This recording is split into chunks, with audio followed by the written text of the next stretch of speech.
2018년부터 가입을 했던 것 같은데 생각이 워낙 바쁘다 보니까 당에 정말 뭔가 도와드린 게 한 번도 없었던 것 같아가지고 이번에 노란봉 특법에 대해서 궁금하신 당원들이 많다고 해가지고 제가 조금이나마 당원 동지들에게 조금 설명을 좀 드리고 싶어서 오늘 이 귀한 자리 참석할 수 있는 기회 주셔서 정말 진심으로 감사드립니다. 강의 순서를 말씀드리기 전에 한 가지 이제 좀 말씀을 좀 드리겠습니다. 일단은 우리가 그 노란봉투법이 왜 제정되어야 되느냐, 한국 사회에서 파업은 어떤 의미가 가지고 있냐, 그리고 이제 노란봉투법에 대해서 구체적으로 여러 가지 오해가 있던 것 같습니다. 단순히 그냥 이 파업으로 인한 손해배상 책임만 면책시켜주는 법이다, 이런 오해가 많은 것 같았었는데 그게 아니라 이 노란봉투법은 노동조합의 단결권과 단체 교섭권, 단체 행동권, 노동 3권을 실질적으로 보장하고 확대할 수 있는 법률이다. 그런 측면에서 노조법 제2조 개정이 상당히 중요하다, 이런 것들을 설명드리고 마지막으로 노동조합법 제3조 개정 내용 간단하게 설명드리도록 하겠습니다. 우선 처음에 이 법의 이 제정 배경부터 조금 말씀드리고 싶습니다. 제가 민주노총 법률원에서 변호사 생활을 처음으로 시작을 했었습니다. 변호사 생활 첫 시작할 때 2018년부터 민주노총 법률원에서 일했었는데요. 다른 일반적인 로펌에서 근무하지 않았습니다. 이게 굉장히 좀 나이가 많이 들어 보이는데 청년정의당 당원입니다. 많이는 안 계시죠. 예, 그래서 젊은 어렸을 때부터 이제 28살 때부터 제가 이제 민주노총에서 일해서 지금 이제 5년차, 내년이면 6년차가 돼서 이제 일을 하고 있습니다. 근데 실제 제가 현장에서 조합원 동지들을 만나면서 느꼈던 거를 좀 중심적으로 좀 진솔하게 조금 말씀 좀 드리고 싶습니다. 한국 사회에서 파업이라는 게 과연 어떤 의미를 가지고 있는 것인가? 파업이라고 한다면 보통 헌법 제33조 1항에 단체행동권에 기초해서 인정되는 권리라고 하긴 하지만 저는 이 단체행동권이 헌법상의 권리가 한국 사회에서 사실상 화석화된 권리라고 감히 말씀드리고 싶습니다. 파업에 대한 손해배상 청구는 사측의 어떤 합리적인 자산권 행사라고 주장하는 경우가 많고 이번 노란봉투법에 대해서도 많은 사용자들이 재계가 그런 측면에서 비판을 하고 있습니다. 근데 과연 그랬을까요? 정말로 그랬을까요? 노사관계에서 파업에 대한 손해배상 청구가 이루어지는 맥락은 정말로 없겠을까요? 이 점에 대해서 정말 진솔하게 말씀드리고 싶습니다. 마지막으로 이 노란봉투법에 대해서 재계의 사용자들은 항상 그렇게 얘기를 하고 있습니다. 이거 불법에 대해서 면책하는 거 아니냐, 법이 어떻게 불법에 대해서 면책할 수 있느냐, 이렇게 얘기하고 있는데 저는 그 전에 사용자들한테 반드시 말씀드리고 싶습니다. 재계 당사자들한테 꼭 얘기 한 번만 해보고 싶습니다. 불법 다 좋다. 너희들이 말하는 불법이 도대체 뭐냐? 이것을 정말로 불법이라고 대한민국 사회에서 규정해야 될 행위 방가치가 있느냐? 이거에 대해서 반드시 문제 제기를 해야 된다고 생각을 합니다. 오늘 여기 계신 당원 동지들이 이 강의를 듣고 나서 삶의 일터로 이제 돌아가시거나 아니면 친구들을 만나실 때 이 노란봉투법에 대해서 얘기가 나오시고 토론이 나오시게 되면 꼭 이 질문을 했으면 좋겠습니다. 당신들이 주장하는 불법이 도대체 뭔데? 우리나라 사회에서, 한국 사회에서 노동조합법 그랬습니다. 저희가 다 하고 있어요. 알겠습니다. 힘드실 것 같아서. 네, 감사합니다. 네, 숨이 차실 것 같아요. 아이고, 예, 감사합니다. 이 대한민국 사회에서 노동조합법이 파업을 불법이라고 만드는 그 맥락이 도대체 뭔데? 이렇게 오히려 반문을 꼭 해보셨으면 좋겠습니다. 여러분들은 지금 여기 있는 이 숫자를 읽으실 수 있겠습니다. 한번 읽어보실까요? 3,100. 예, 힘겹게도 나오시고 계시는 거죠.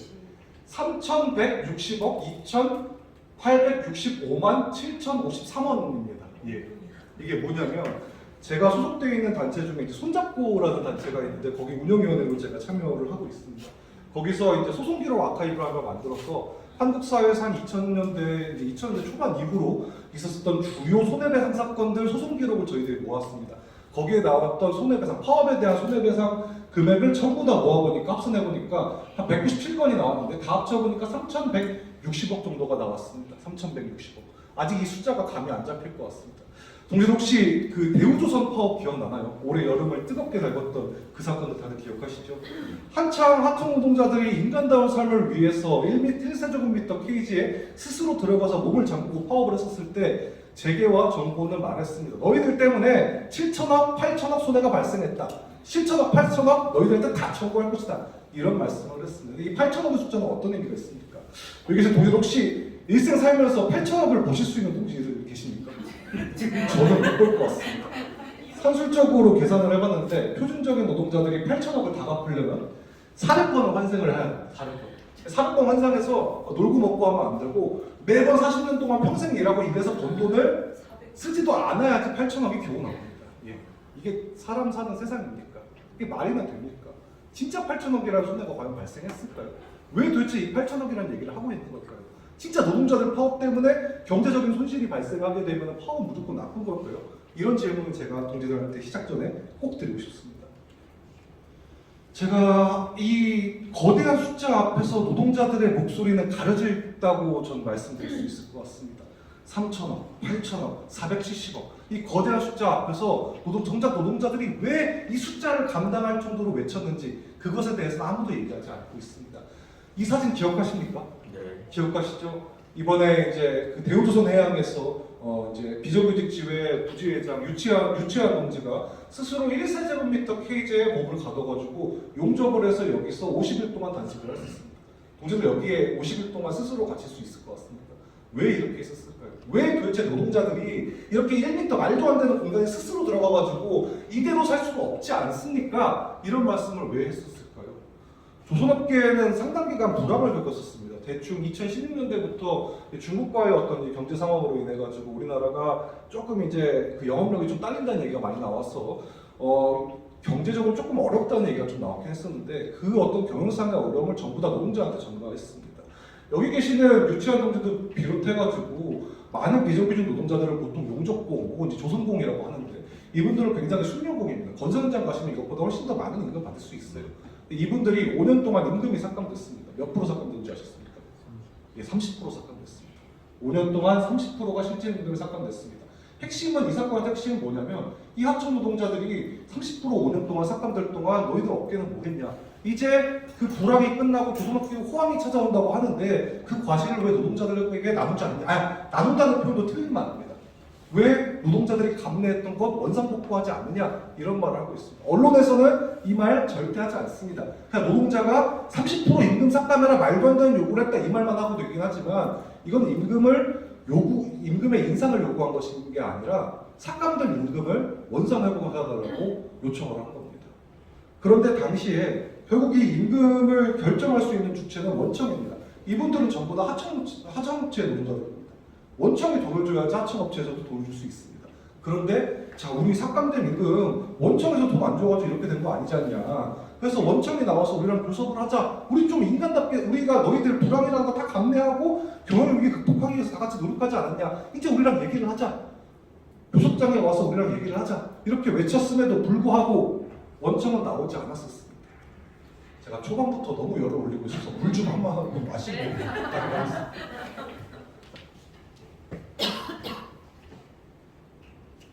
자 그러면 30% 임금 삭감을 당했던 노동자들은 한 달에 얼마를 받아가면서 일을 했을까요? 여기 나와 있습니다. 실제로 대우조선해양 하청업체 노동자들이 받았던 임금 급여 명세서입니다. 자 실제 급여 보게 되면 233만 9,240원 받습니다. 초임 노동자들의 임금이면 이거 말도 안 했습니다. 정년이 얼마 안 남은 50대 후반 노동자들의 임금이었습니다. 총 근로 시간이 나와 있습니다. 여러분들 한 달에 평균 몇 시간 정도 일하실 것 같습니다. 있습니까?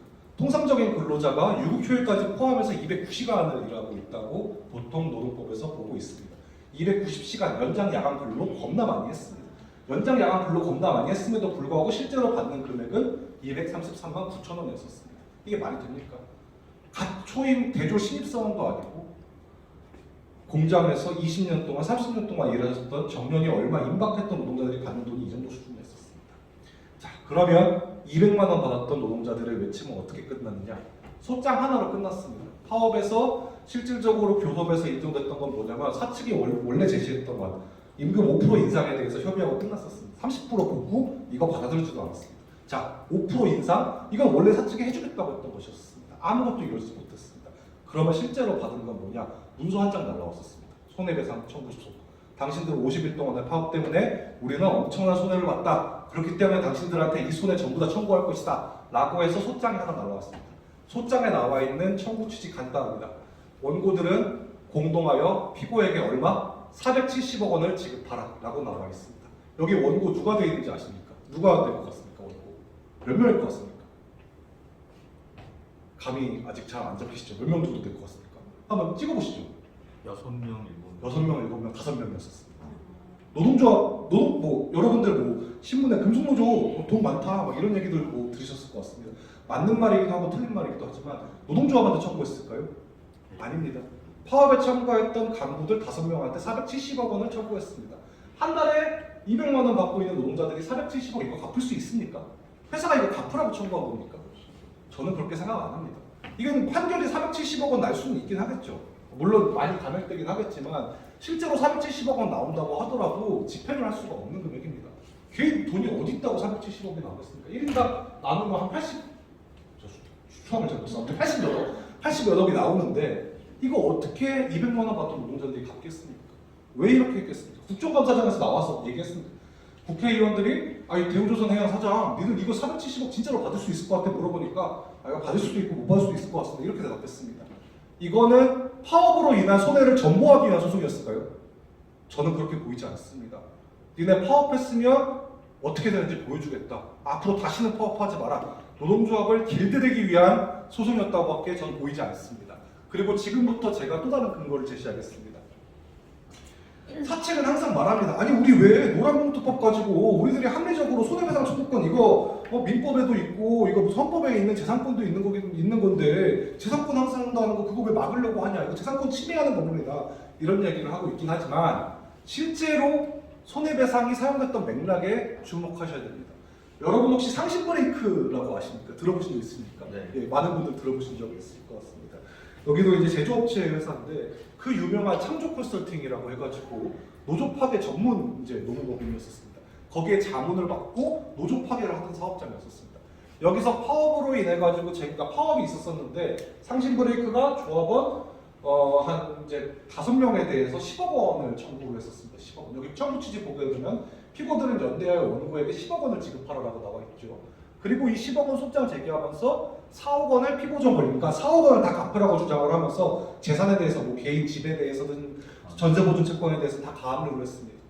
그런데 실제로 법원에서 인정됐던 금액이 뭐냐 하면 500만 원이었습니다. 500만 원. 500만 원 어떻게 나온 줄 아십니까? 이 10억 원 사측은 그런 말을 했습니다. 이 파업 때문에 우리 다른 노동자들이 추가로 연장 근로도 했었었고 우리 파업 때문에 우리 직장 폐쇄해가지고 노동자들 못 들어오게 우리 경비 용역도 불렀었다. 그래서 10억 원이 나왔다 이렇게 나왔는데 법원이 하는 말이 뭐냐면 어차피 파업 되면 노동자들 무노동 무임금 원칙 적용되지 않냐. 그러면 너희들 그것 때문에 깎았기 때문에 손해가 없다. 그 직장 폐쇄했다는 거 기록 보니까 너희들이 직장 폐쇄 이거 법의 요건에 정하지 않고 파업을 그냥 옥죄려고 공격적인 직장 폐쇄한 거 아니냐 위법하다 청구할 수 없다 재산적인 손해가 빵원이다 다만 니들 그렇게 억울하다고 한다면 이 파업에서 조금 부적절한 부분이 있었기 때문에 정신적인 손해 위자료에 대해서 500만 원 인정해주겠다 라고 해서 나왔던 판결이 이 판결 1심 판결입니다.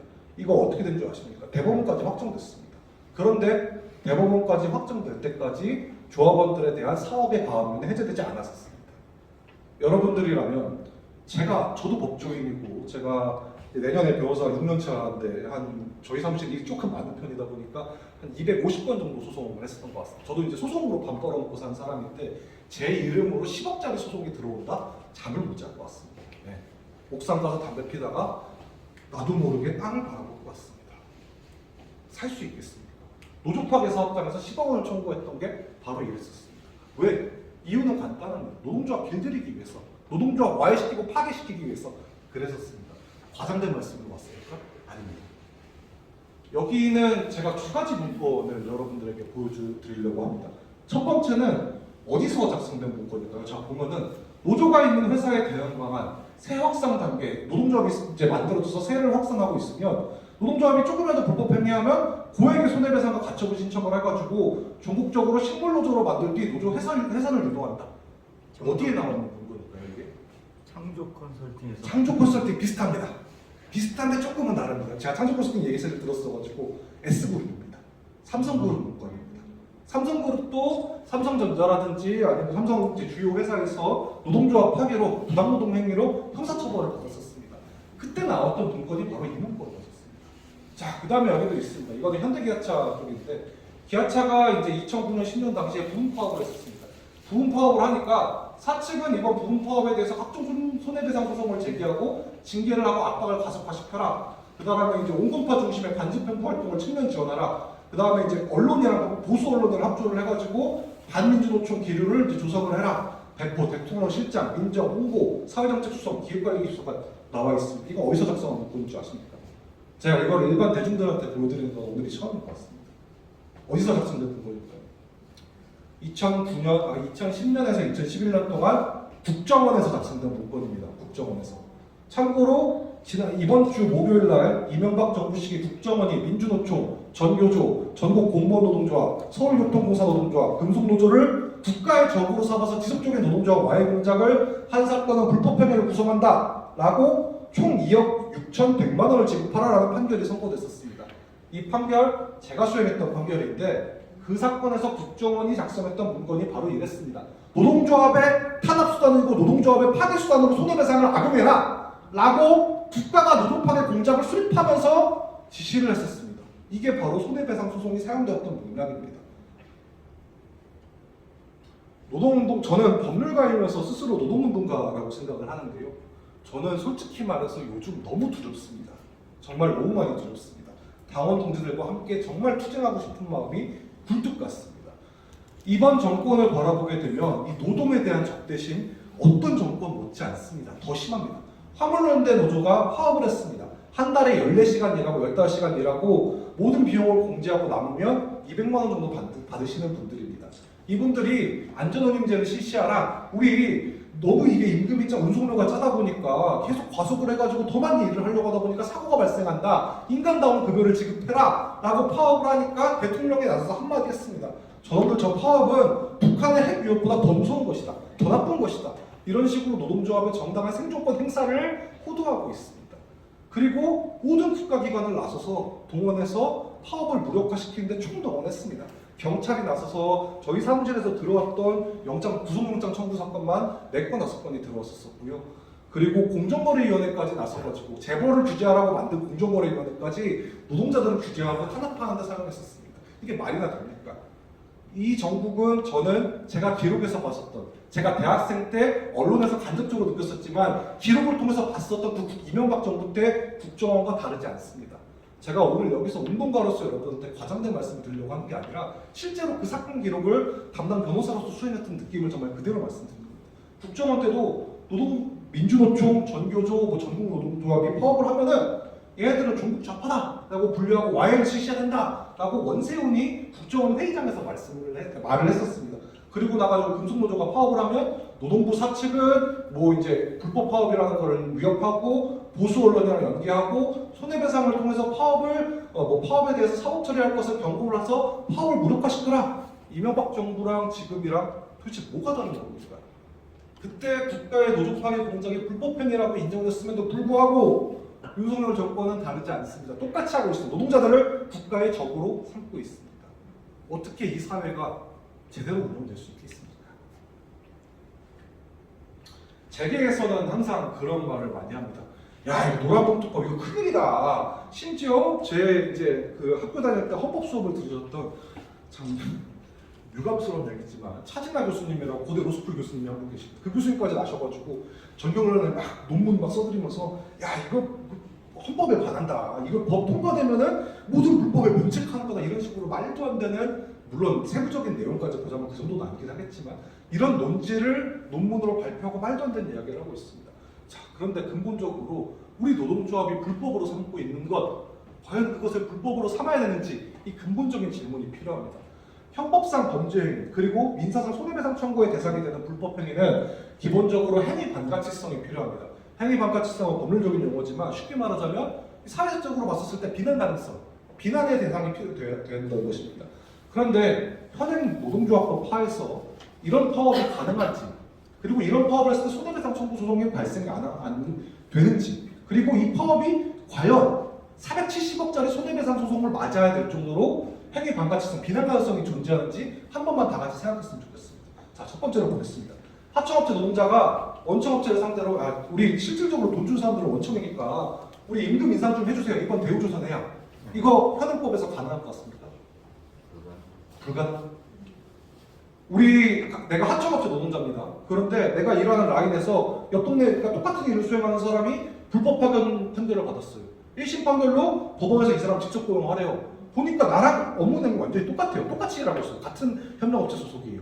근데 법원에서 판결이 나왔어요. 자 그러면 원청한테 우리 굳이 소송까지 가지 말고 단체 교섭을 통해서 우리 직접 고용하고 우리 소송까지 가지 말고 교섭합시다. 안 되면 우리 노동쟁이 파업하겠습니다. 라고 파업을 했어요.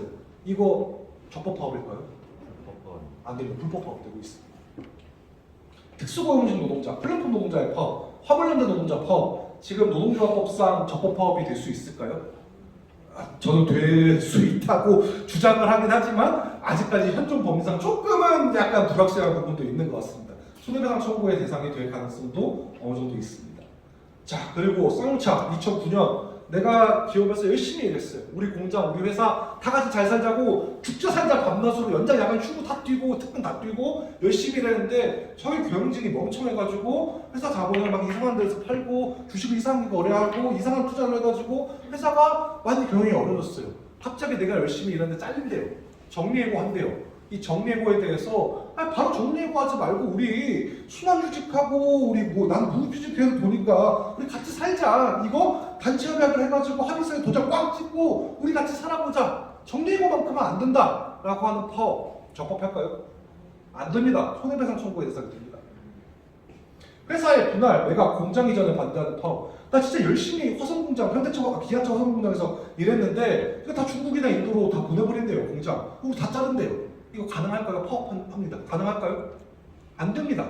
이것도 손해배상 청구의 대상이 되어야 됩니다. 되고 있습니다. 그 다음에 교섭대표 이거는 조금 법리적인 걸 넘어가고 노동조합 내부의 절차가 노동조합 내부에서 원래 50%가 찬성해야 되는데 제가 내부적으로 조금 이제 숫자를 잘못 계산해서 49%만 찬성을 했어요. 그래서 자 그럼 적어도 우리 49%만큼은 이 지금 회사의 태도에 대해서 우리 좀 단호하게 문제 제기를 해야 되니까 우리들끼리만 목소리를 제기하자. 49%가 파업을 했습니다. 이거 470억짜리 손해배상이 대상이 될까요? 안 될까요? 됩니다. 여러분들 제가 정말 진지하게 물어보고 싶습니다.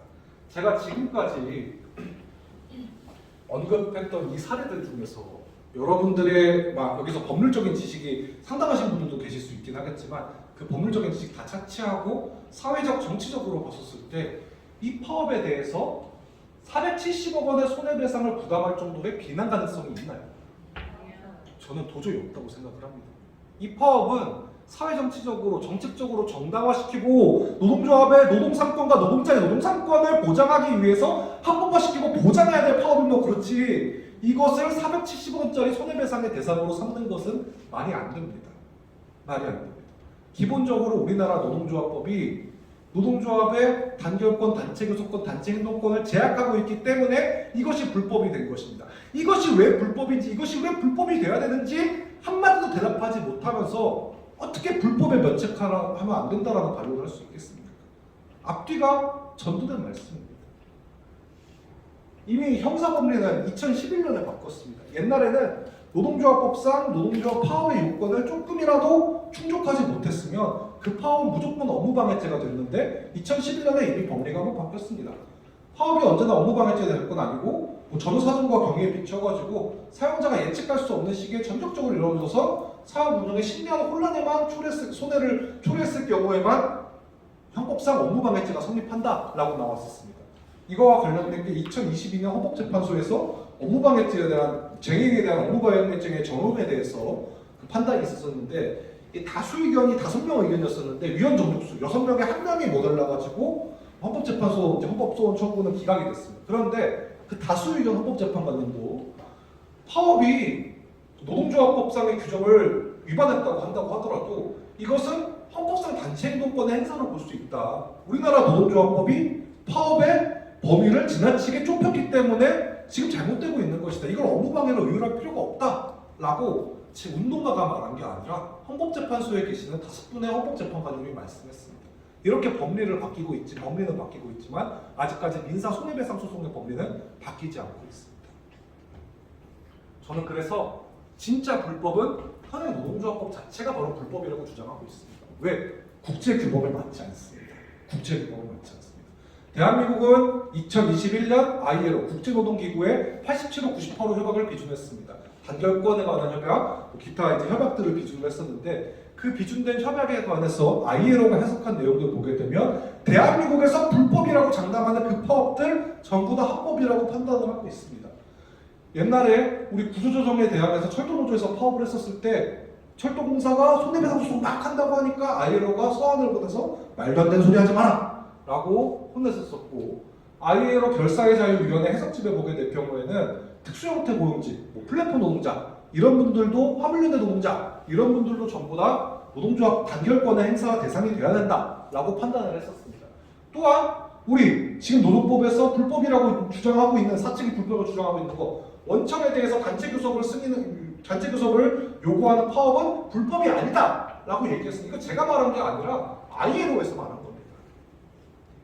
우리 이렇게 ILO는 노동자들의 노동 3권을 확대하라고 하고 있는데 아직까지 왜 대한민국 노동조합법은 노동자들의 노동 3권을 그저 범죄 대상으로 보고 있습니까? 무엇이 불법입니까? 저는 현행 노동조합법이 불법이라고 보고 있습니다. 저는 요즘 이 윤석열 정권에서 정부의 모습을 보게 되면요, 이럴 거면 헌법상 노동상권 규정 왜 있냐, 법조인으로서 이런 회의가 듭니다. 차라리 이거 없앴으면은 제가 이렇게 억울하지도 않았을 것 같습니다. 대한민국에서 노동상권의 의미는 뭡니까? 왜 많은 노동자들은 노동자임에도 불구하고 하청노동자, 특수형태 노동자라는 이유로 노동상권을 실질적으로 향하지 못하고 있습니까? 왜 헌법상 권리, 단체행동권의 행사가 470억 원짜리 불법행위를 구성해야 됩니까? 왜 파업을 하면 북핵보다 더 나쁜 존재가 되는 겁니까? 왜 노동자가 한 사업장에서 파업하면 기재부, 법무부, 국토부 5개 장관이 나서 합동기자회견을 하면서 노동조합을 국가의 사회적 재난으로 삼고 주적으로 삼고 있습니까? 이거에 대해서 어느 하나 타당하게 대답할 수 있는 답변이 온다면 전 이 운동 더 이상 안 할 수가 없습니다. 그런데 아무도 이거에 대해서 답변할 수 없습니다. 지금 한국 사회, 지금 우리나라 정부가 잘못하고 있는 것입니다. 제 법률가적 양심에 비춰봤을 때 장담할 수 있습니다.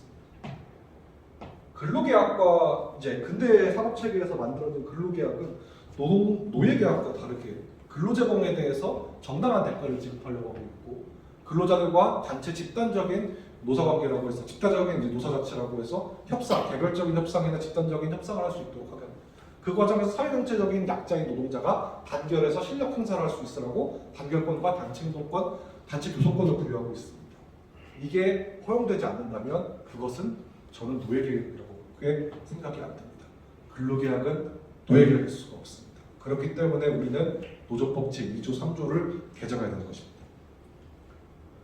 자, 그렇다면 조금 이렇게 어두운 내용을 좀 말씀을 드렸으니까 강의 분위기를 바꿔서 조금 더 어둡게 노조법 제2조의 내용에 대해서 말씀을 좀 드리겠습니다. 지금부터는 이제 법률의 내용을 설명을 드려야 되는데, 제가 이제 이게 뭐 법률가들을 대상으로 아니면 로스쿨생들을 대상으로 하는 강의가 아니다 보니까 좀 큰 틀에서 간단하게 좀 약간 설명을 좀 드리겠습니다. 노동조합법 제2조는 뭐냐면요, 노동조합법상 정의 규정입니다. 노동조합의 사용자의 정의라든지 근로자의 정의라든지 아니면 단체행동의 대상이 되는, 쟁의행위의 대상이 되는 노동쟁의의 정의에 관한 규정들이 바로 노동조합법 제2조의 내용입니다. 이거를 개정하자는 건 뭐냐면요, 단순히 손해배상만 면책하자 이런 주장이 아니라는 것입니다. 그것을 떠나서 노동 3권을 향유할 수 있는 노동조합법상 근로자의 범위를 실질적으로 확대하자, 단체 교섭과 단체 행동권의 상대방이 되는 사용자의 범위를 확대하자, 단체 교섭과 단체 행동의 대상이 되는 노동쟁의의 범위를 확대하자, 이런 주장을 하고 있는 것입니다. 제가 개정안을 기준으로 설명을 좀 드릴 텐데, 이은주 의원님 개정안이랑 조금은 차이가 있긴 있어요. 근데 이거는 세부적인 문구상의 차이고요, 근본적인 취지는 거의 동일하다고 볼 수 있습니다. 노동법 제2조 3조 개정안, 그러니까 운동본부에서 이제 작성한 개정안인데요. 결국 이 개정안의 내용을 보게 될 경우 처음에 이제 노조법 제2조 1호의 개정인데 근로자의 정의를 확대를 하는 것입니다. 이 근로자 개념의 문제는 뭐냐면 결국은 누가 노동조합법에 의해서 노동 3권을 실질적으로 향할 수 있느냐, 누가 노동 3권의 주체가 될 수 있느냐, 이 문제입니다.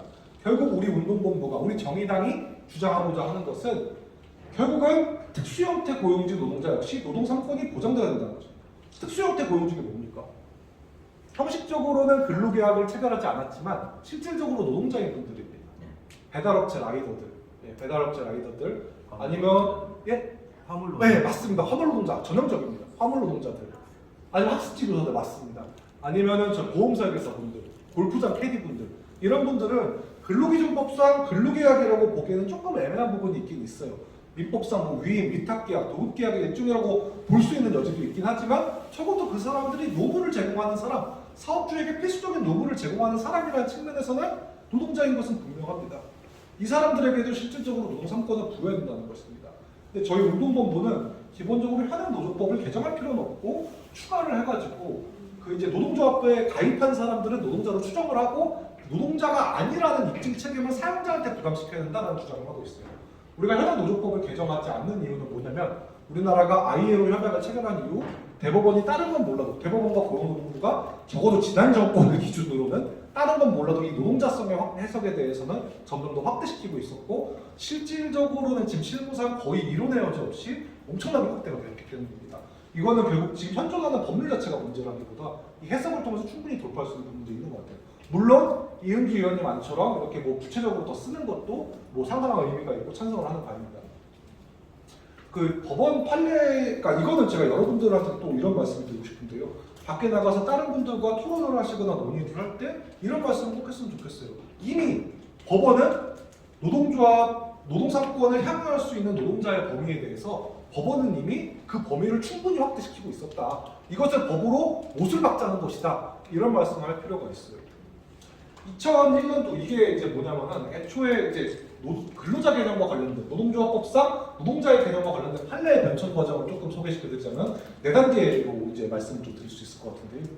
페이지 0단계로 해가지고 이게 이제 한국 여성노동조합이라고 했었던 건데 이게 이제 사용자는 항상 그런 말씀을 했었어요. 이게 근로기준법상 근로자의 개념이랑 노동조합법상 노동자의 개념은 똑같아야 된다. 그렇다면 실업자, 구직자 이런 사람들은 근로계약을 체결한 사람이 아닌데 어떻게 노동조합에 가입할 수 있느냐 이런 식으로 했었는데 대법원이 2004년부터 이게 2001년 판결이지만 선고일은 2004년이에요.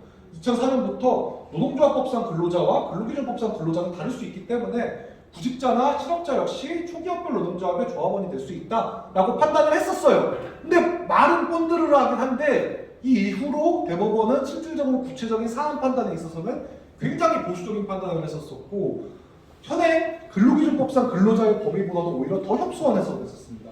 그래서 페이스 1이라고 제가 분류를 했었는데 실제 사례에서는 노동조합법상 근로자성의 인정 기준을 매우 협소하게 운영해서 레미콘 지입차주나 학습지 교사, 이게 되게 중요해요. 학습지 교사 같은 경우에는 노동조합법상 근로자가 아니다 라고 부정해서 노동조합에 가입하면 안 된다 이런 식으로 판단을 했었어요. 근데 저도 이제 근로자성이 다퉈지는 사안은 주로 이제 근로기준법 사건으로 많이 나고 있었는데 제가 이 판결이 이제 2005나 2006년도 이제 2008년도 그때 나왔었던 판결인데 요즘 나오고 있는 판결이랑 비교를 해보자면요 근로기준법상 근로자보다 오히려 더 엄격한 기준을 적용했어요. 네, 진짜 이해하기도 어려울 정도로 아니 노조법이랑 근로기준법이랑 다르고 노조법이 더 크다고 얘기했으면서 왜 실제 판단에서 이따구로 판단을 했었을까라고 생각이 들 정도로 엄청 엄격하게 판단을 했었습니다. 그러다가 대법원 판례가 조금 바뀌려고 했었던 게 2011-788 공사 판결인데 2014년 판결이긴 해요. 여기서부터 조금 대법원이 바뀌려고 뭔가 약간 준비를 하기 시작했었어요.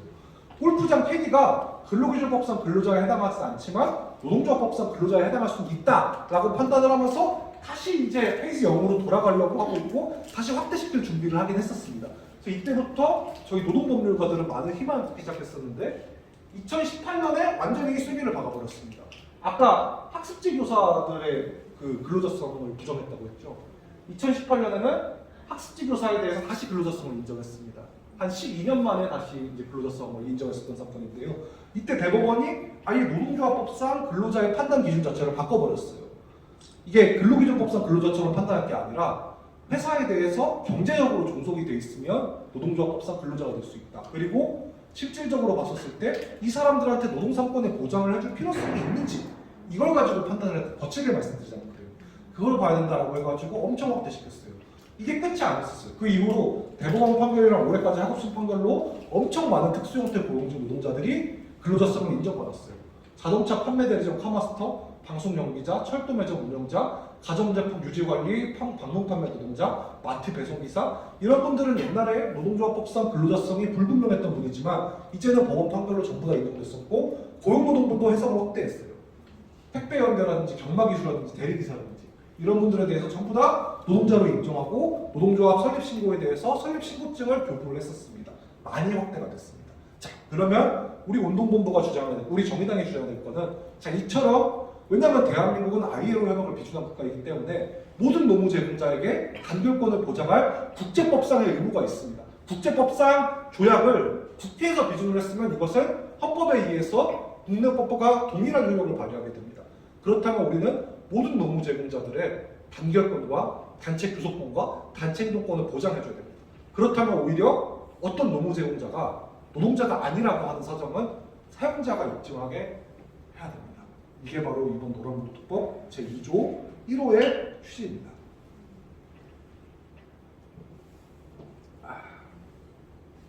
두 번째는 노동조합법상 사용자의 문제입니다. 이게 법문을 제가 하나하나 설명하자면 너무 복잡할 것 같긴 한데 쉽게 말씀드리자면 뭐냐면 지금까지 단체 교섭과 단체 행동은 주로 나와 직접적인 계약을 맺은 상대방한테만 행사할 수 있었어요.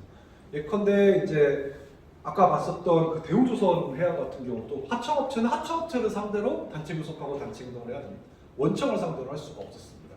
그런데 이제 법을 바꿔서 원청을 상대로 단체 교섭하고 단체 행동권 행사할 수 있도록 법을 바꾸자는 취지입니다. 이미 2010년도부터 대법원은 노동조합법상 사용자성의 개념에 대해서 확대시키고 있었습니다.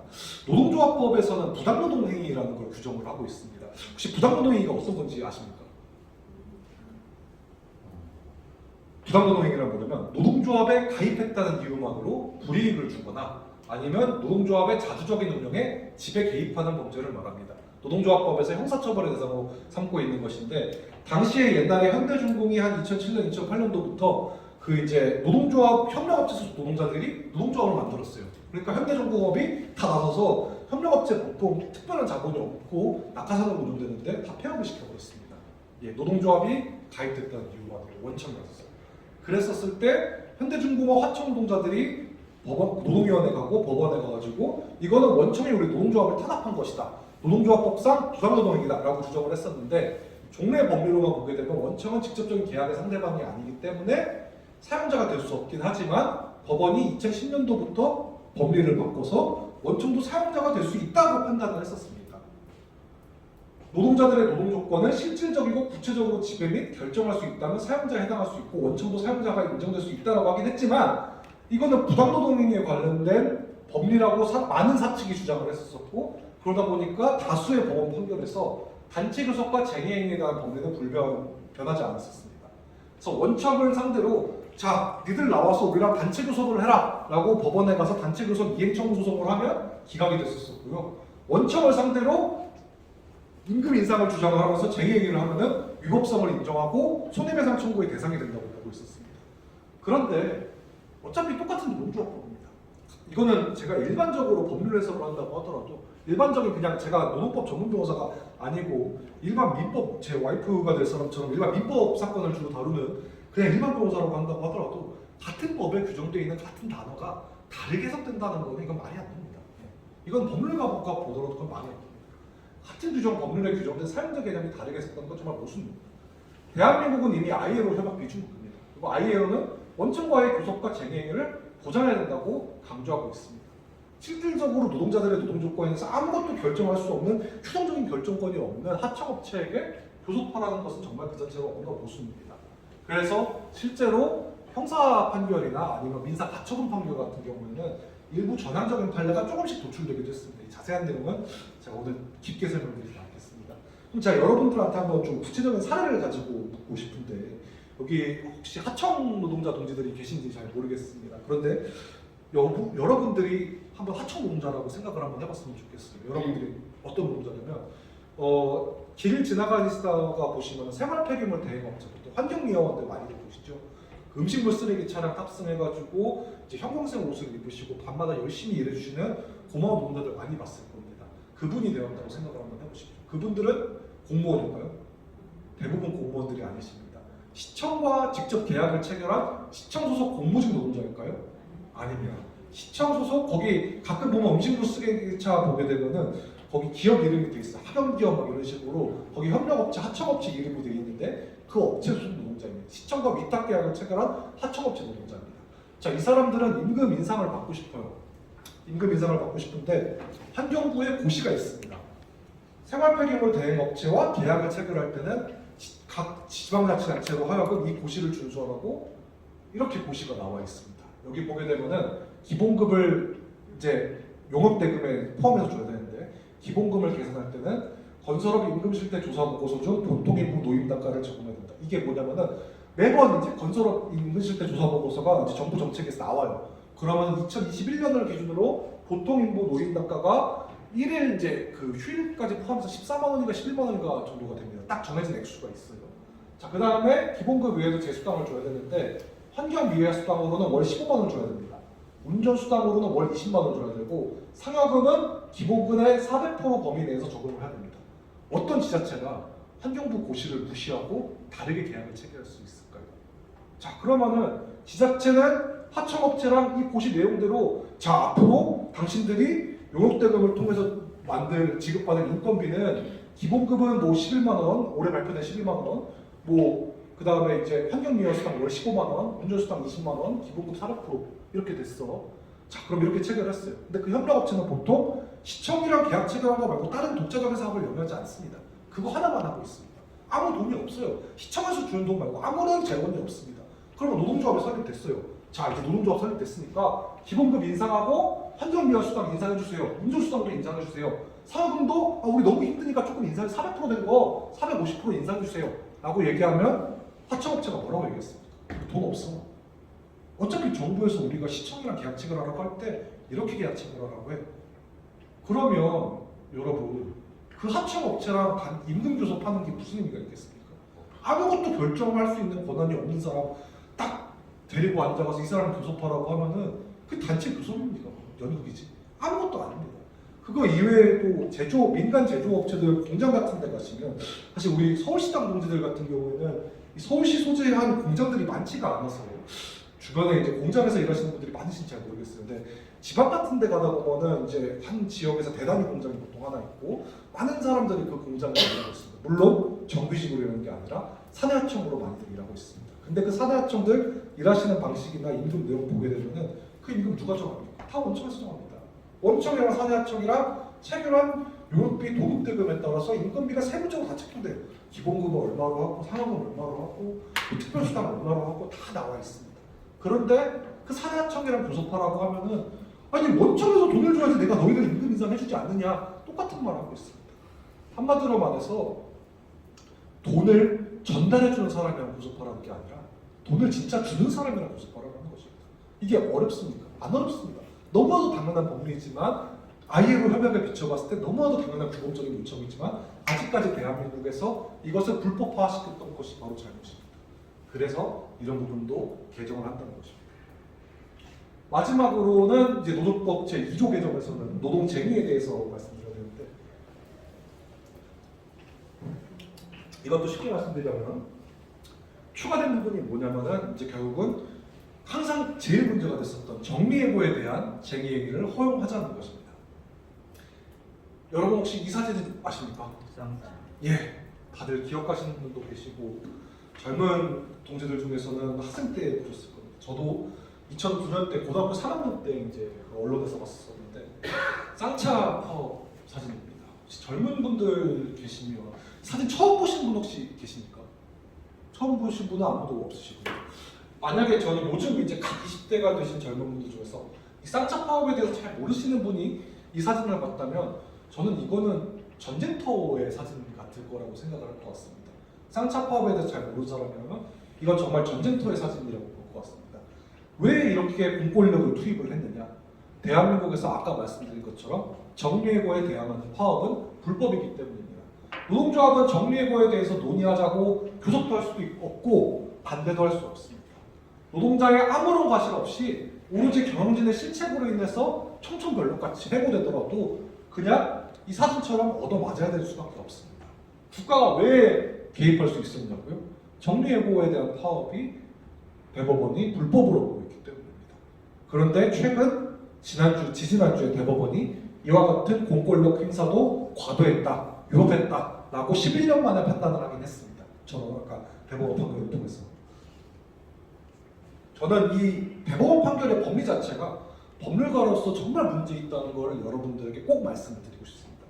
여기 대법원이 그때 정리해고에 대한 파업이 위법하다고 판단하면서 뭐라고 했냐면 경영권이 노동 3권과 충돌할 경우에는 이를 조화시키는 한계를 설정할 때는 기업의 경제상의 창의와 투자 의욕을 훼손시키지 않고 증진시키고 기업의 경쟁력을 강화하는 방향으로 해결책을 찾아야 되기 때문에 구조조정이나 합병 등 기업의 경쟁력을 강화하기 위한 경영상의 조치는 노동쟁의의 대상이 될 수 없다.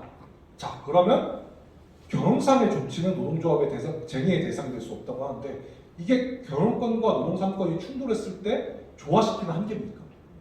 경영권과 노동삼권을 조화시키는 해석입니까? 그렇게 보입니까? 저는 전혀 그렇게 보이지 않습니다. 법률가가 이제 되기 위해서 로스쿨에 처음 가면 헌법 수업을 듣는데요. 헌법 수업에서 이제 배우는 해석 방법 중에 하나가 규범 조화적인 해석이라는 걸 배웁니다. 어떤 기본권 두 개가 충돌을 했을 때는 그 두 기본권을 최대한 조화시킬 수 있는 방법을 도출해야 된다라고 헌법재판소 법리가 있는데 이 법리는 규범 조화적인 해석이 아니에요. 그냥 경영권을 노동삼권의 일반 우위에 있다고 선언한 법리밖에 될 수가 없습니다. 대법원은 아무런 법률상 근거 없이 경영권이 근로에 관한 권리, 노동삼권보다 우위에 있다고 판단을 했습니다. 그리고 심지어 현행노동조합법은 해고에 대한 쟁의, 파업을 허용하고 있습니다. 그런데 해고에 대한 유형은 학설상으로는 크게 통상해고, 징계해고, 정리해고 세 가지 유형이 있다고 하는데 이 해고 유형 중에 정리해고에 대한 쟁의만 불어된다고 보고 있습니다. 아무런 법률적 근거가 없습니다. 이건 대법원이 법률을 해석한 게 아니라 법을 창조한 겁니다. 법을 만들어낸 겁니다. 이미 근로기준법은 그리고 심지어 정리해고할 때 절차적인 요건으로 과반수 노동조합과 협의를 할 것을 규정을 하고 있어요. 합의는 아니고 협의예요. 그런데 이미 근로기준법에서도 노동조합이랑 협의하라고 했었는데 노동조합이 여기서 조금 더 나아가서 우리 합의하자. 다른 방법을 합의하고 도장 한번 찍자 라고 말하게 되면 그거는 불법이 됩니다. 얼마나 모순적입니까? 말이 안 됩니다. 법원은 점차 쟁의행위의 목적 범위를 확대했습니다. 예컨대 원래 쟁의행위는 근로조건에 대해서만 이제 할 수 있다고 보긴 했습니다. 옛날에 이명박 정부 때 방송 3사 파업을 했었을 때 언론 노동자들이 방송의 공정성을 가지고 파업을 했습니다. 사실 방송의 공정성은 딱 생각해보게 되면 임금도 아니고 해고도 아니고 근로시간도 아니다 보니까 근로조건이랑 관계가 희박해 보이는 것 같기도 하지만 대법원은 방송의 공정성은 방송노동자한테 가장 중요한 근로조건이다 라고 판시해서 쟁의행위가 적법하다고 판단을 했어요. 그런데 왜 노동자들의 목숨줄을 자르는 정리해고는 왜 아직도 쟁의행위의 대상이 될 수가 없습니까? 이거 답하실 수 있습니까? 저도 법조인이지만 도저히 답을 못하겠습니다. 마지막으로 ILO 역시 기업의 구조조정에 대한 쟁의가 필요하다고 판단을 했었습니다. 아무런 법률적, 헌법적 근거 없는 판례 때문에 노동자들이 죽어나갔습니다. 쌍용차 사태 이후로 몇 명이 죽었는 줄 아셨습니까? 30명이 죽었습니다. 그 중에 절반가량이 트라우마로 자살을 했습니다. 비극적인 죽음을 불러일으키는 해석이 바로 대법원 법리입니다. 자, 그렇다면 분위기가 조금 더 가라앉고 있는데 여기서 조금 더 반전을 해서 우리 이제 파업을 하더라도 손해배상 책임이 실질적으로 면책이 돼야 된다라는 걸 논의를 하지만 현재 과연 얼마나 비참한 현실인지 좀 같이 고민을 한번 하는 시간을 갖겠습니다. 노동조합법 제3조 개정과 관련된 내용입니다. 손해배상 책임이 인정되는 경우에도 현실적인 수준으로 제한이 필요합니다. 아까 본 것처럼 5명한테 470억을 청구하라 이게 말이 됩니까?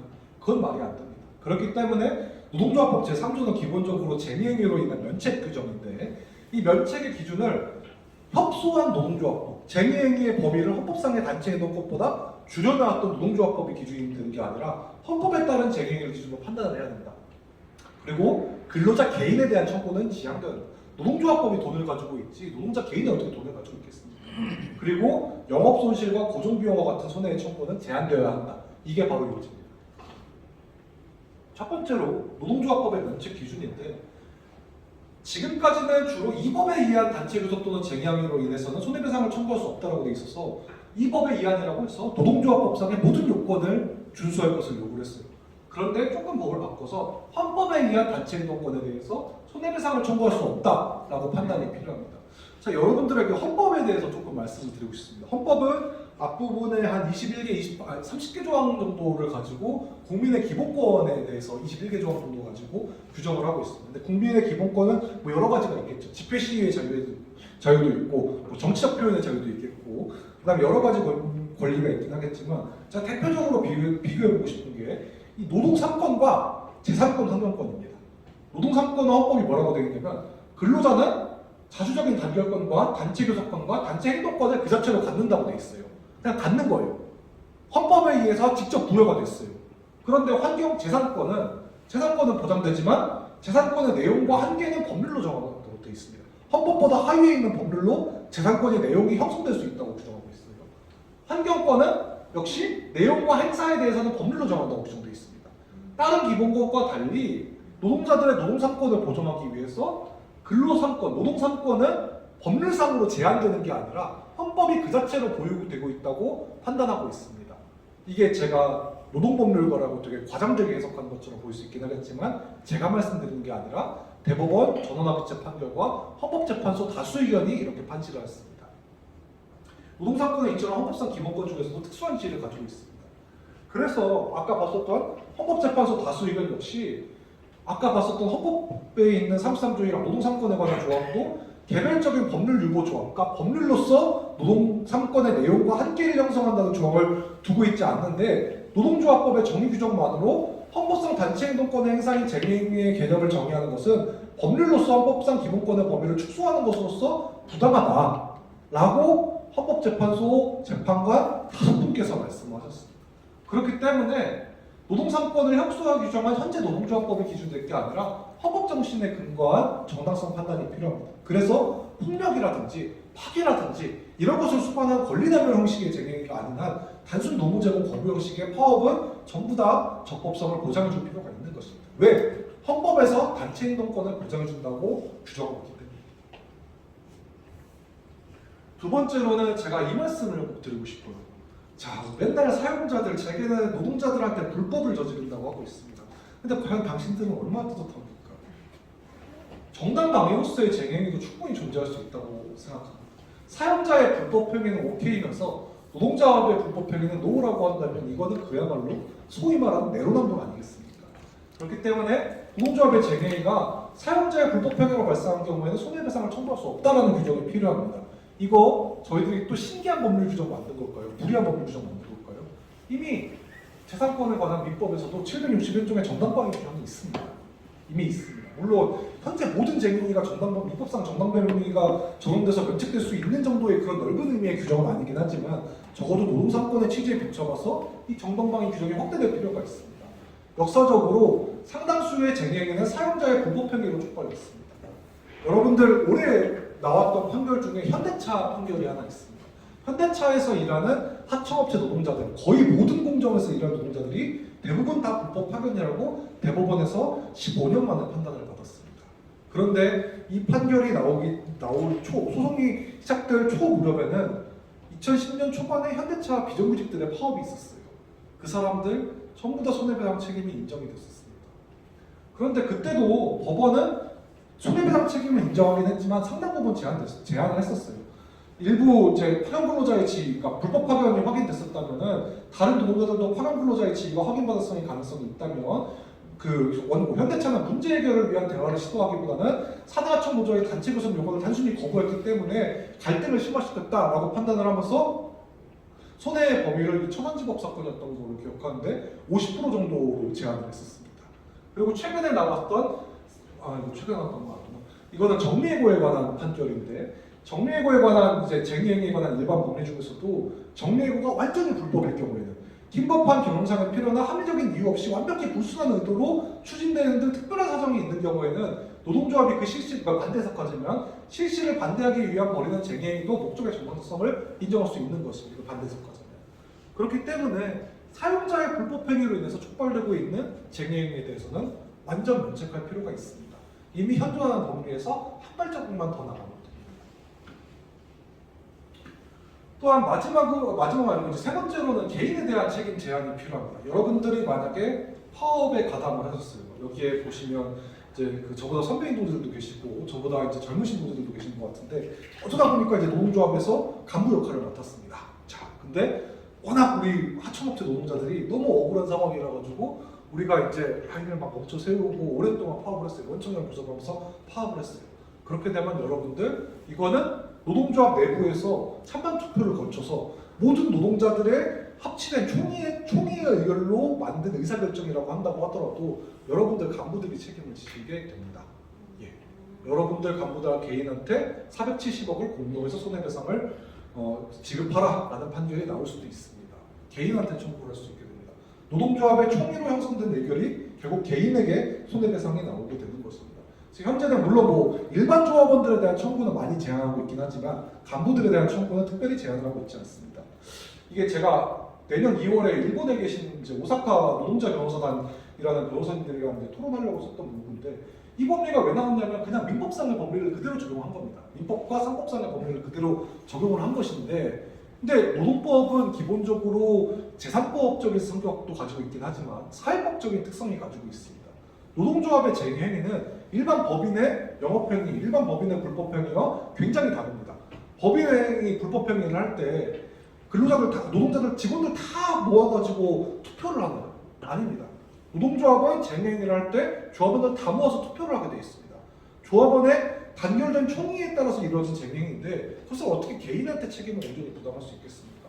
그것으로 인해서 발생된 손해의 분담 주체는 노동조합이 또다시 내부적으로 알아서 해야 될 것이지 대외적으로 전체에 대해서 개인한테 손해배상을 지급하라 라고 하게 된다면 이거는 사용자의 단결 승인 의무를 위반하는 것입니다. 그래서 개인에 대한 청구도 제한될 필요가 있습니다. 네 번째는 손해배상 범위의 제한입니다. 아까 말씀드린 것처럼 대우조선에서 파업을 하게 되면 470억, 8천억 손해가 나왔다고 했어요. 근데 여러분들 파업에 참가하시게 되면 기본적으로 무노동 무임금 원칙이 적용됩니다. 여러분들 어차피 파업을 하시면 일을 안 하시니까 돈을 받을 수가 없어요. 네, 아무리 노동조합도 파업 기간 동안 돈을 달라고 하는 경우는 가끔 정말 강력하신 노동조합 같은 경우에 있긴 하지만 99%의 노동조합은 그런 경우는 없습니다. 워낙 노동조합법에 무노동 무임금 원칙이 적용됐기 때문에 그렇다면 사용자도 인건비를 절감을 해가지고 손해를 많이 정보를 받았을 것인데 그럼에도 불구하고 천문학적인 피해가 나오고 있습니다. 자 그렇다면 도대체 이건 어떻게 나오는 것일까요? 이거는 여러분들 이상한 변호사 우영우 많이 보셨습니까? 드라마? 우영우 드라마 중에 보면은 손해 3분설이라는 막 내용을 많이 들으실 것 같은데 일단 기본적으로 손해 3분설이라는 건 적극적 손해, 소극적 손해, 이제 정신적 손해 이렇게 세 가지로 구분을 하는 건데 이걸 이제 소극적 손해에 대해서 책임 범위를 인정을 한 겁니다. 그래서 파업을 했다면 인정되는 게 뭐냐면 영업손실이 손해의 범위로 인정됩니다. 전년도 같은 기간 동안의 영업수익과 쟁의행위 중 업무가 이루어지지 않아서 발생했던 영업수익을 빼면은 엄청난 돈이 나오겠죠. 그 다음에 항상 고정적으로 들어가는 비용이 있어요. 그럼 좀 가상적인 비용인데 차임이라든지 재세공과금이라든지 기계에 대한 감가상각비라든지 인건비라든지 보험료라든지 이런 걸 전부 다 손해의 내용으로 회사는 주장을 하고 있습니다. 이와 같은 가상적인 손해에 대해서 전부 다 인과관계가 인정되면은 대우조선 해양이 470억을 청구를 하게 되는 것입니다. 노동자들은 무노동 무임금 원칙에 따라서 아무런 돈도 받을 수 없지만 이와 같은 가상적인 손해까지 부담을 해야 되는 상황입니다. 이런 법리가 지금 왜 나오고 있냐면 기본적으로 쟁의행위로 인한 손해의 범위를 비교를 해서 판단을 하는데 적법한 쟁의행위와 불법 쟁의행위를 비교하는 게 아니라 쟁의행위가 없었을 때랑 쟁의행위가 있었을 때를 비교하기 때문입니다. 이런 손해는 뭐냐면은 쟁의행위가 적법하잖아요. 인정되지 않는 손해입니다. 완전 면책된 손해입니다. 현대사회에서 적법한 쟁의행위를 할 수 있는 노동자들은 누가 있을까요? 분명히 있습니다. 강한 노동조합, 정규직 노동조합, 대형 노동조합 인정할 수 있습니다. 현대차 노동조합에서 현대차가 손해배상했다는 얘기 많이 들으셨죠? 대부분 비정규직에 대한 손해배상이었습니다. 그런데 노동조합의 조합력이 강하고 노사관계에서 노동조합이 실질적으로 주도권을 갖고 있는 회사 같은 경우에는 이렇게 불법 쟁행을 할 필요가 없습니다. 왜냐? 노동조합법이 정해진 대로 딱 쟁행을 하게 되면은 사측에게 합리적인 타격을 노동조합법이 정한 타격을 미칠 수 있습니다. 완전 면책됩니다. 그런데 노동조합법상 권리가 보존되지 않은 비정규직 노동조합 같은 경우에는 적법한 쟁행을 애초에 행사할 수가 없고 이와 같은 엄청난 손해를 부담하게 됩니다. 그런데 이 비용은 기본적으로 파업이 적법해도 사용자가 부담해야 되는 비용입니다. 여러분 그런 얘기 많이 들어보셨죠? 야 니네 파업하면서 어떻게 사용자한테 손해를 미치냐, 아니 니네 어떻게 이렇게 국가경제적인 손해를 발생시키냐, 그래서 막 노동자를 욕했습니다. 그런데 여러분 집회 시위에 권리는 기본적으로 공중의 시민들에게 불편함을 발생하는 것이고 파업, 단체 행동권은 기본적으로 사용자와 일반 국민들에게 불편함을 유발시키고 재산상 손실을 유발시키는 것입니다. 그럼에도 불구하고 근대사법체계는 합리적인 권한 행사로서 단체 행동권을 인정하고 있습니다. 파업으로 인한 불편함은 원래 사용자가 감수해야 될 것입니다. 사용자의 책임은 그러라고 합니다. 헌법재판소도 그렇게 판시를 했었습니다. 지금까지. 그래서 결국 저희들이 강조하고 싶은 건 뭐냐면 단순히 쟁행위가 부재했을 때와 비교해서 손해의 내용을 확정한 게 아니라 적법한 쟁행위가 이루어졌을 경우 이때 사용자가 수행했어야 될 손해의 범위와 비교해서 최종적인 손해액을 산정해야 된다는 것입니다. 이게 아무런 합리적인 근거가 없는 주장이었고요. 대법원도 최근에 바로 2주 전에 전원합의체에 이런 사건을 회부해서 판단을 하고 있습니다. 전원합의체란 뭐냐면 지금까지의 판례 법리를 변경하기 위해서 대법관 정부가 토의를 하는 절차인데 이게 전원합의체 법원에서 작성한 쟁점 정리 논거예요. 일반 여기 보게 되면 조업 중단으로 인한 고정비로 인한 손해 발생과 범위에 대한 증명 이게 어디까지 인정되어야 되는 것인지 대법원도 이거에 대해서 다시 한번 생각해볼 필요가 있다고 보고 있고 많은 학자들도 이와 같은 손해는 어떤 가상적인 손해거나 손해를 이중으로 전보시키는 거라고 보면서 위협하다고 좀 판단을 하고 있습니다. 마지막으로 또 하나 보자면은 이 손해배상의 범위를 개별화시키는 겁니다. 아까 본 것처럼 이 엄청난 470억 원의 손해에 대해서 개인에 대해서도 손해배상을 청구할 수 있습니다. 그런데 이게 민법상 여러분 불법행위에 대한 그 손해배상 청구 방식이 이게 법원의 주문이나 이제 청구 취지라는 게 있는데 보통 피고들은 공동하여 원고에게 470억을 지급하라 이런 식으로 주문이 나옵니다. 법에 먼저 나오는데 이 공동하여라는 게 어떤 뜻일 것 같나요? 그러면 예컨대 피고들이 470명이 있어요.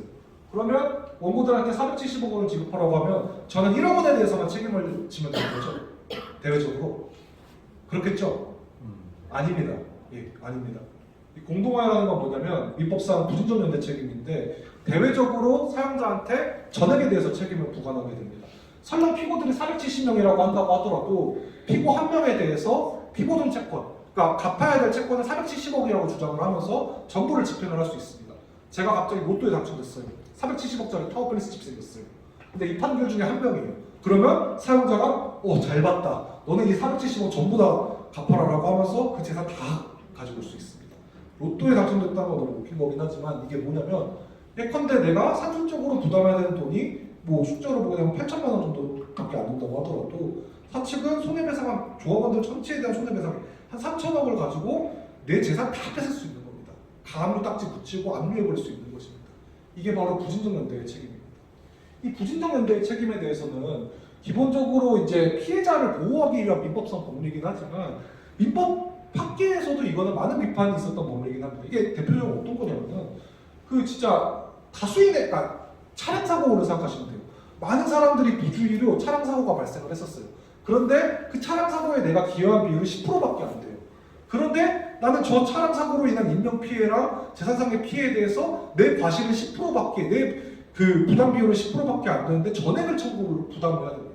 이거는 아무리 피해자를 두텁게 보호하고 피해자의 어떤 집행 가능성을 두텁게 보호한다고 하더라도 민법상의 자기 책임 원칙에 맞지 않는 법률이었습니다. 그래서 일부 대법원 판례들은 아직까지 일반화된 판례는 아니지만 선박출루고 사건이나 아니면 금융산 손해로 인한 사건들 몇 개 한 두세 개 정도 판결을 사안해서 이제 과실상계라고 해서 개인 책임 범위를 조금 달리 판단해서 판례 법리를 적용을 해가지고 그 비율을 개별화시킨 적도 있긴 있었습니다. 아주 옛날에 일부 판례들이 있었습니다. 그런 법리를 노동사건 보장에 보장에 비추어서 명문화시키자는 것입니다. 그래서 이번에 대법원 전원합의체 판결에도 그 쟁점 정리에도 책임 제한의 개별화가 가능한지라는 게 대법관들이 논의하고 있는 주제이기도 해요. 우리들이 영 합리적인 근거가 없는 주장을 하고 있는 것이 아닙니다. 마지막으로 손해배상 감면 청구가 필요합니다. 실제로 손해가 인정됐다고 한다고 하더라도 노동조합 쟁행의 원인과 경위, 사용자의 영업 규모, 노동자들의 재정 상태 등을 고려해가지고 실질적으로 감면을 할 수 있어요.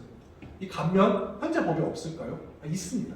현재 민법에도 그 감면 청구권이 존재하고 민사특별법, 실화책임법. 그러니까 제 실수로 제가 담배를 좋아하는데 담배를 피다가 담배불을 안 끄고 이제 여기다 딱 집어넣었어요. 그럼 제 실수로 불이 막 방화가 됐었는데 그럴 경우에는 제가 갚아야 되는 손해가 엄청납니다. 건물 하나가 전소되면은 제가 갚아야 되는 건 엄청난데 그 경우에도 감면 청구권이 이미 실화책임법상에도 있습니다. 이것을 노동사건의 보장 취지에 비추어서 또다시 운영을 하자는 겁니다.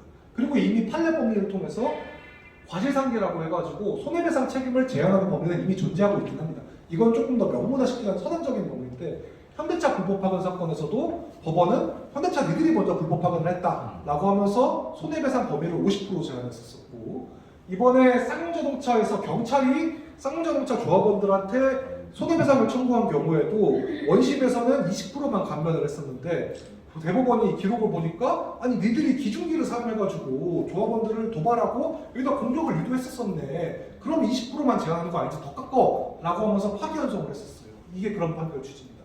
이런 것들을 노동법의 노동상권의 보장 취지에 비추어봐서 더 명문화시키자라는 주장입니다.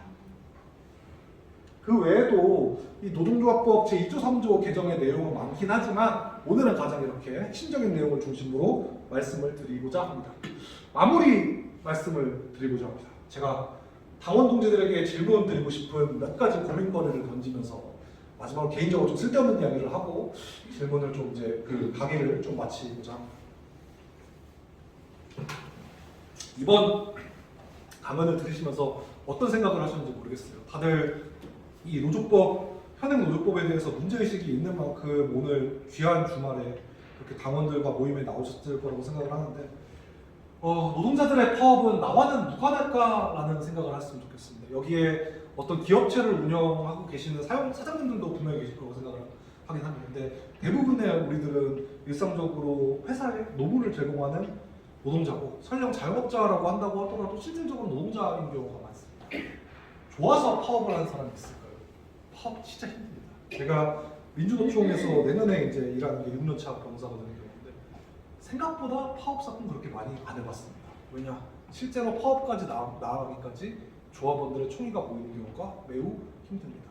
파업을 하게 돼서 한 달 정도 파업을 하게 되면은 보통 한 달 동안 무노동 무임금 원칙이 적용되는데, 직장인들이 자기 한 달 동안 임금을 포기하면서 회사 앞에 현수막 치고 거기서 노숙할 수 있겠습니까? 쉬운 거겠습니까? 오죽하면 그 사람들이 파업까지 나아갔겠습니까? 방송 보시면 쌍용차에서 일하셨던 김정욱 사무국장님이신데, 당시 노동자들도 우리가 파업이 좋아서 투쟁이 좋아서 하지 않습니다, 이렇게 얘기했습니다. 파업 이후로 30명이 죽었고 15명이 자살했습니다. 15명입니다. 근데 누가 파업을 좋아서 하겠습니까? 그런데 어느 날 하루아침에 갑자기 내가 열심히 일했음에도 불구하고 경영상의 과오로 내가 잘려낸다고 했었을 때, 아니면 갑자기 내 임금을 삭감한다고 했었을 때, 그때 들고 일어나지 않으면 그건 노예지, 그게 노동자겠습니까? 누가 좋아서 파업을 하겠습니까? 국가는 뭐 하라고 있는 걸까요? 국가는 노동조합한테 어떤 의무를 부담하는 걸까요? 지난주 목요일날 이명박 정부의 노조파괴 공작에 대해서 제가 5년 동안 수행했던 사건인데, 국가에 대해서 노조파괴 공작에 대한 책임이 있다고 하면서 법원이 불법 행위를 인정을 하고 손해배상 책임을 인정했습니다. 2억 6,100만 원을 배상하라고 했었는데, 물론 그 위자료의 수준이 제가 생각했던 것보다는 조금 많이 낮아서 아쉽긴 했지만 국가의 책임을 확인했다는 측면에서 굉장히 좋았습니다. 로스쿨에 처음 들어가게 되면은 이제 헌법 시간에 기본권론을 배우고, 헌법 기본권, 개별적인 기본권, 뭐 이제 직업의 자유, 뭐 집회 시의 자유, 재산권 이런 거 공부하기 전에 국가의 기본권과 관련된 국가의 의무부터 배우는데, 헌법 10조 2항에 의하면 국가의 기본권 보호 의무가 있습니다. 국가는 국민의 기본권을 존중하고 보증해야 되는데, 그 국민의 기본권을 보장하고 존중하고 보장해야 될 범위에는 노동자들에게 부여된 노동 3권이 있습니다. 요컨대 국가는 노동조합이랑 싸우라고 있는 게 아닙니다. 국가는 노동자들의 단결권을 보장하고 보호하라고 있는 것입니다. 그런데 이 사진처럼 화물연대 노동자들 14시간, 16시간 일하시면서 200만 원 받는 노동자들이 우리 인간답게 살고 싶다고 외치었을 때, 모든 장관들이 나서서 전투복같이 생긴 이런 자켓을 입으시고 기자회견하는 모습이 국가의 품격에 맞는 것입니까? 이러라고 국가가 있는 것이겠습니까? 여러분, 우영우를 재밌게 보셨는지 모르겠습니다. 사실 저는 우영우라는 드라마를 싫어했었는데요. 초반에 보다가 하차를 했어요. 두 가지 이유가 있었는데요. 맨날 재판 끝나고 집에 돌아와서 이제 씻고 누워서 다시 넷플릭스 보면은 또 재판을 하고 있어요. 그럼 PTSD가 오는 것 같아가지고 못 보겠어가지고 하차를 했었고, 두 번째는 우영우라는 캐릭터가 싫었어요. 왜 싫었냐면 서울대 로스쿨에서 1등하고 막 변시 1등할 정도의 수석인 수재고, 꽤 따뜻한 마음씨를 가지고 있는 변호사가 왜 대형 로펌에 들어가서 가진 사람들의 편을 들어야 되나. 물론 공익사건을 많이 하긴 했지만 그런 캐릭터밖에 구상할 수밖에 없었을까 라는 그 캐릭터성이 싫었는데 이 맥락은 맞지 않는데 그냥 이 문장만 보면은 제가 조금 좋아했던 문장은 있었던 것 같아요. 법은 마음을 중요하게 생각합니다. 하지만 저 역시 법을 사랑하고 피고인을 존중하는 마음은 여느 변호사와 다르지 않습니다. 이거를 봤었을 때 순간 생각했어요. 저도 이 직업이 제 천직이라고 생각하긴 하는데 과연 난 법을 사랑할까? 내가 왜 법을 아직 사랑하지 못하고 있을까? 나는 노동법을 겁나 싫어하는 것 같은데 우리 사무실에서 맨날 연장근로를 많이 시켜서 그런 걸까? 라는 질문을 했었는데 그건 아닌 것 같고 저는 법은 사람의 마음을 중요하게 생각하지 않고 있는 모습을 너무나도 많이 봤기 때문에 아직까지 법을 사랑하지 못했던 것 같습니다. 법은 어렵고 딱딱하긴 하지만 법은 국민이 가장 되게 편해야 되고 법의 주인은 국민이어야 되고 왜 아직까지 이 노동법은 인간의 얼굴을 하고 있지 않은 것인지. 법이 인간의 얼굴을 했다면 200만 원 받는 노동자들이 거제도에서 우리 같이 살자고 외쳤었을 때 470억 원 손해배상 청구하는 소송을 내려주지 않았을 것 같습니다.